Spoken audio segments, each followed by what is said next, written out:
नमस्कार दर्शकों, आप देख रहे हैं अभी न्यूज़। और जैसा कि आप जानते हैं कि इस समय दिल्ली में भारतीय जनता पार्टी की सरकार बन चुकी है और दिल्ली का चुनावी मुद्दा रहा था मां यमुना, जिसकी वजह से आज भाजपा सरकार दिल्ली में अपना साम्राज्य कायम कर चुकी है और भारी बहुमत से जीती।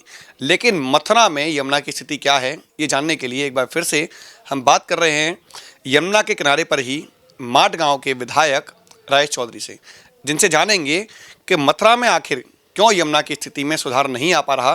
क्योंकि बार बार दावे तो किए जाते हैं कि यमुना के नालों को टेप कर दिया गया है, यमुना में एक भी बूंद अशुद्ध जल नहीं गिर रहा, लेकिन स्थानीय लोगों के द्वारा हर दूसरे दिन तीसरे दिन रात्रिकालीन में यानी कि आरती के बाद में खुले हुए नालों के दृश्य अपने लाइव के माध्यम से, वीडियो के माध्यम से दिखाए जाते हैं। बात करते हैं राजेश चौधरी से। राजेश जी, क्या कहना चाहेंगे? एक तरफ दावे किए जाते हैं कि अब यमुना में बिल्कुल भी गंदा जल नहीं जा रहा है, वहीं दूसरी ओर रात्र में यानी कि रात को आरती के बाद में यमुना में नालों का सीधा प्रवाह किया जाता है, गंदगी तैरती नजर आती है और ये उन दावों की पोल खुलता है जो सरकार द्वारा किए जाते हैं।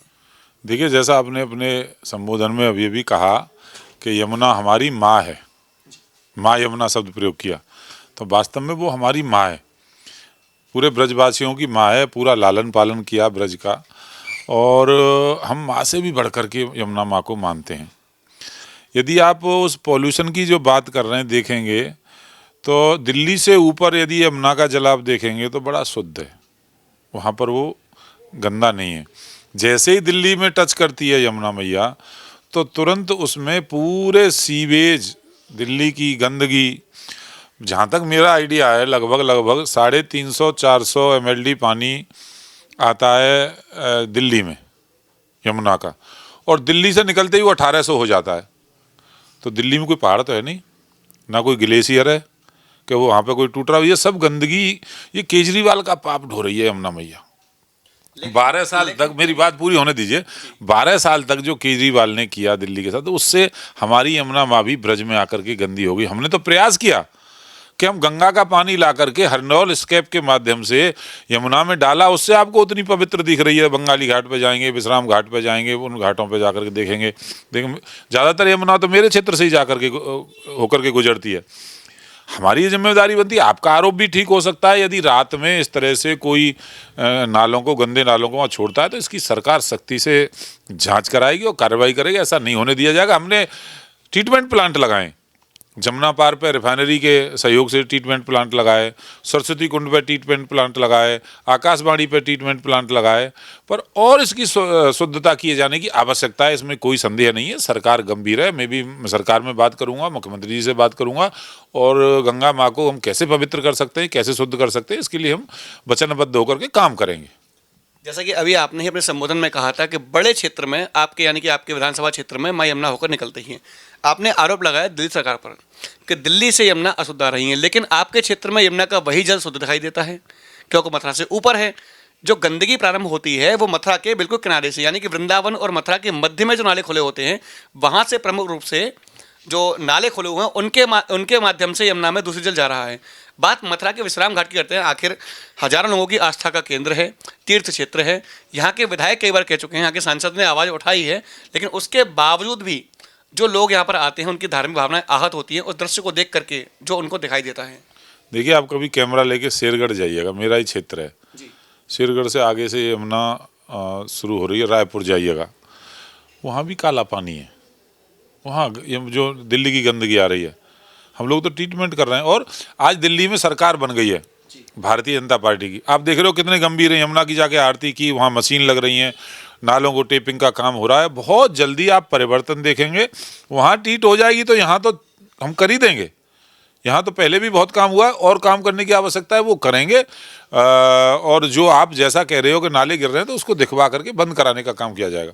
देखिए, अभी आपने कहा कि यमुना दिल्ली से दूषित होकर आ रही है, लेकिन कई प्रमाण ऐसे मिलते हैं, कुछ लोगों का दावा है इस बात को लेकर के कि दिल्ली से यमुना आने के साथ ही कुछ स्थान पर जाकर के बिल्कुल समाप्त हो जाती है, यानी कि उसमें पानी की एक बूंद भी नहीं है।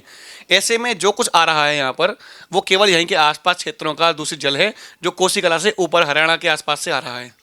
देखिए, मेरा क्षेत्र शुरू होता है जहांगीरपुर से, जहाँ बिहारी जी का मंदिर है उसके सामने जहांगीरपुर है जी। जहांगीरपुर से लेकर के आप ओहावा, बिधौनी, उधर देदना, मरहला, दौलतपुर, इन सब गांवों में, और रायपुर से भी ऊपर अलीगढ़ का थोड़ा सा हिस्सा लगता है, वहाँ तक तो मैंने देखा है यमुना धारा प्रवाह बह रही है, पर वो काला पानी है, दिल्ली की गंदगी है। ऐसा कभी नहीं है कि यमुना माँ को कहीं ब्रेक लग रहा होगा। और आप भी जा करके देख सकते हैं। और जहाँ तक शुद्धता की बात है, बहुत जल्दी ही उस पर काम हो रहा है और अच्छा काम होगा और सफाई होगी। ये गारंटी है मोदी की? एकदम गारंटी है। मुद्दा आपने ही कहा ना कि दिल्ली के चुनाव में यमुना मैया मुद्दा थी, मैं भी था वहाँ विधानसभा चुनावों में।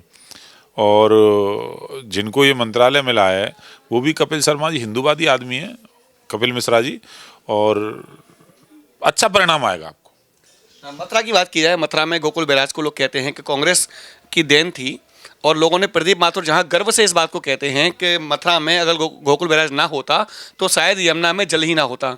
लेकिन गोकुल बैराज जो है मथुरा के लोगों के लिए एक अभिशाप के रूप में भी सामने निकल के आता है, जिसकी वजह से जो जल है वो वहीं रुक जाता है, और जो कैंसर का तत्व है वो यमुना के माध्यम से, यमुना नदी के माध्यम से जो यहाँ का धरती का भूगर्भ जल है उसको दूषित कर रहा है। अब बनाया तो अच्छे के लिए था, जब पीछे से गंदगी आ गई है तो वो आप जो कह रहे हो वो भी हो रहा है उसमें, पर अब सुधार होगा उसमें। और मैंने बताया ना, हरनौल स्केप से ला करके गंगा का पानी छोड़ा हुआ है। आप देखिए जा करके एक बार, उस पर भी स्टोरी करिए। कभी मैं आपके साथ चलूँगा, जब दिखाऊंगा कैसे यमुना मैया में हम पवित्र करने का काम कर रहे हैं। और आपकी बातें भी ठीक हो सकती हैं, पर इसको सबको सुधारने का काम करेंगे। एक लास्ट सवाल, जैसा कि एक नमामि गंगे के नाम से प्रोजेक्ट बना हुआ है, क्या नमामि यमुने के नाम से, यमुना के नाम पर कोई ऐसा प्रोजेक्ट नहीं आ सकता जिससे कि यमुना पर कार्य किया जाए? एकदम आना चाहिए, मैं आपकी बात से सहमत हूँ, और बहुत अच्छी बात आपने उठाई। जैसे नमामि गंगे में यमुना को भी शामिल किया गया सरकार द्वारा, कि नमामि गंगे जो प्रोजेक्ट है सरकार का, उसमें यमुना मैया भी आती है। मेरा भी ऐसा कहना है, मैं आग्रह भी करूँगा सरकार से कि नमामि यमुना भी एक इस तरह का कार्यक्रम हो, और अलग से प्रोजेक्ट बना करके, अलग से डीपीआर बना करके इस बात की पूरी योजना बनाई जाए, गंदगी के लिए अलग से कोई एक नाला निकल जाए, और यमुना का जल जो आ रहा है, पवित्र जल आए, उसमें लोग याचमन करें। पूरी दुनिया से लोग आते हैं, पूरी दुनिया से यहाँ करके यमुना में स्नान करते हैं। गंगा और यमुना तो दोनों बहनें हैं, उनको पवित्र करना हमारा ध्येय है, और हम करके ही रहेंगे। राजेश जी, जैसा कि कुछ लोगों ने सुझाव दिया था कि क्यों ना वृंदावन से लेकर गोकुल तक एक नाले का, ऐसा जो भूमिगत नाला है या पाइपलाइन है, उसका निर्माण किया जाए, जिसमें कि दूषित जल जो आ रहा है वो पाइप के माध्यम से इन घाटों को छोड़कर, यानी कि जो तीर्थ स्थल हैं उनसे आगे निकाल दिया जाए। कितना सहमत है इस बात से? मेरा भी कहना वही था जो आप कह रहे थे, गंगा का अलग, और जो गंदगी शहर की आ रही है ट्रीटमेंट प्लांट के बाद भी, उसको अलग से एक बना करके नाला ले जा करके उसका सिंचाई में हम उपयोग करें। बिल्कुल। आज तो दुनिया कहाँ पहुंच गई है, दुनिया के कितने देश समुद्र के खारी पानी को मीठा करके पीने का काम कर रहे हैं, तो हम ये कर सकते हैं और उस योजना पे काम करेंगे। चलिए, एक आखिरी सवाल कि लोगों ने एक मांग और रखी है माँ यमुना के लिए कि क्यों ना यमुना नदी को राष्ट्रीय नदी घोषित किया जाए, क्योंकि जब हमारे राष्ट्रगान में गंगा, यमुना और सरस्वती का नाम आता है, राष्ट्रगीत में नाम आता है, तो क्यों ना राष्ट्रीय नदी का उसको दर्जा दिया जाए। इसको भी बात की जाएगी सरकार में।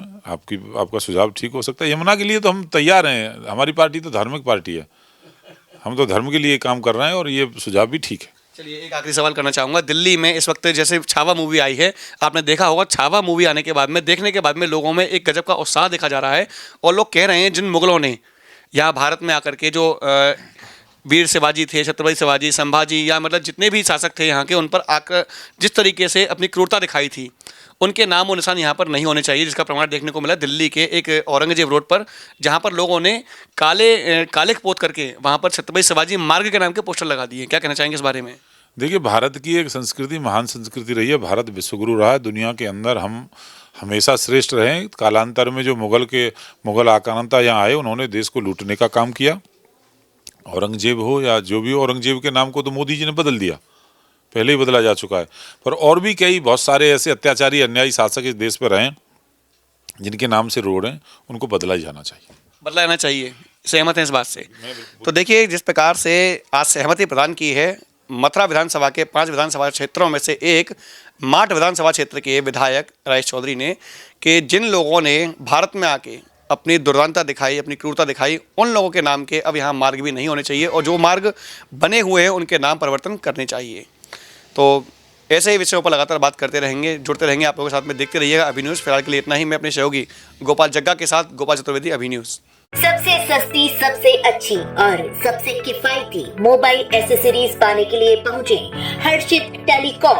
यहाँ आपको मिलेगी दिल्ली जैसे सस्ते दामों पर मोबाइल एसेसरीज। इसके अलावा सस्ते फोल्डर के साथ साथ हर प्रकार की रिपेयरिंग भी उपलब्ध होगी। चाहे वह पानी में गिरा हुआ हो या गिरकर टूट गया हो। फोल्डर की कीमत की शुरुआत मात्र 600 रुपए से है। केवल 30 मिनट में अपने फोन के टूटे हुए फोल्डर को रिपेयर करवाएं, वो भी उच्च क्वालिटी के साथ। 20 रुपए में V8, 30 रुपए में टाइप सी, 40 रुपए में fast charging type C cable और 100 रुपए में चार्जर अपने साथ ले जाएं। मोबाइल एसेसरीज के हैंड टू हैंड रिप्लेसमेंट भी पाएं।